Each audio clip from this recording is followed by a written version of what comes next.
భారతదేశ చరిత్రలోనే రతన్ టాటా గారు ఒక బ్రాండ్. అసలు టాటా అన్న బ్రాండ్ ని ప్రపంచానికి పరిచయం చేసిన వ్యక్తి రతన్ టాటా గారు. వ్యాపారమే కాదు, విలువలకు కూడిన వ్యాపారం చేయాలని పదే పదే సమాజానికి చెప్పిన గొప్ప వ్యక్తి రతన్ టాటా గారు. కంట్రీ ఫస్ట్ అనే నినాదంతో ప్రపంచం మొత్తం వెళ్ళి కొన్ని సందర్భాల్లో హాస్టైల్ టేక్ ఓవర్ చేసిన అవకాశం ఉన్నా కూడా లేదు, భారతదేశ బ్రాండ్ ఇమేజ్ దెబ్బతింటుంది, నథింగ్ డూయింగ్, నేను చేయనని చెప్పిన వ్యక్తి రతన్ టాటా గారు. ఇది నాకు ఒక వ్యక్తి మొన్న అమెరికాకి వెళ్ళినప్పుడు చెప్పారు. ఆయన పేరు పూర్ణ సగుర్తి గారు. పూర్ణ గారు ఆంధ్ర యూనివర్సిటీలో చదివి ఈ రోజు బ్యాంక్ ఆఫ్ అమెరికాలో నంబర్ 2 పొజిషన్ వైస్ చైర్మన్ గా ఉన్నారు. ఆయన కలిసి రతన్ టాటా గారి గురించి మాట్లాడుతుంటే ఆయన చెప్పారు, లోకేష్ ఆనాడు ఒక హోటల్ బ్రాండ్ కి హాస్టల్ టేక్ ఓవర్ చేసే అవకాశం ఉంది, అసలు తాజ్ హోటల్స్ ని ప్రపంచం మొత్తం తీసుకెళ్ళడానికి అవకాశం ఉంది, ఆ రోజు చేద్దామని సలహా ఇస్తే లేదు, భారతదేశ బ్రాండ్ దెబ్బతింటుందని చెప్పిన వ్యక్తి రతన్ టాటా గారు అని ఆయన నాకు చెప్పారు.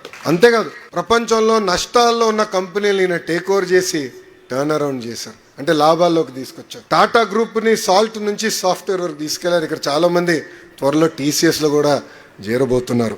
ఆయన నాయకత్వంలో Tata Motors, Tata steel, TCS, Tata power, Tata chemicals ఇట్లా అనేక సంస్థలు స్థాపించి లక్షలాది మందికి ఉద్యోగాలు కల్పించారు. అసలు భారతదేశంలో ఇండికా కార్ తయారు చేసి ఒక డెవలపింగ్ కంట్రీ ఒక కారు కూడా తయారు చేయగలుగుతుందని ప్రపంచానికి చెప్పిన వ్యక్తి రతన్ టాటా గారు.